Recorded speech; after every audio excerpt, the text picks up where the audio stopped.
Level 8, Upper Intermediate. Goldilocks and the Three Bears. One bright morning, Goldilocks wandered deeper into the forest than ever before. She came across a charming little cottage with smoke rising from its chimney. She knocked gently, but no one was home. Her curiosity led her inside. On the wooden table, there were 3 bowls of porridge.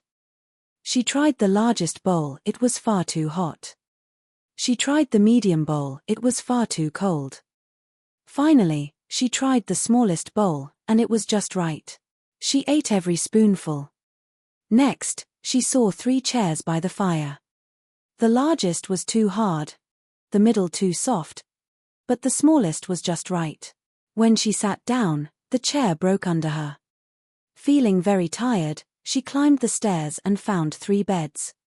The first was too hard, the second too soft, but the third was just right. She curled up and soon fell fast asleep. Meanwhile, the 3 bears returned from their walk.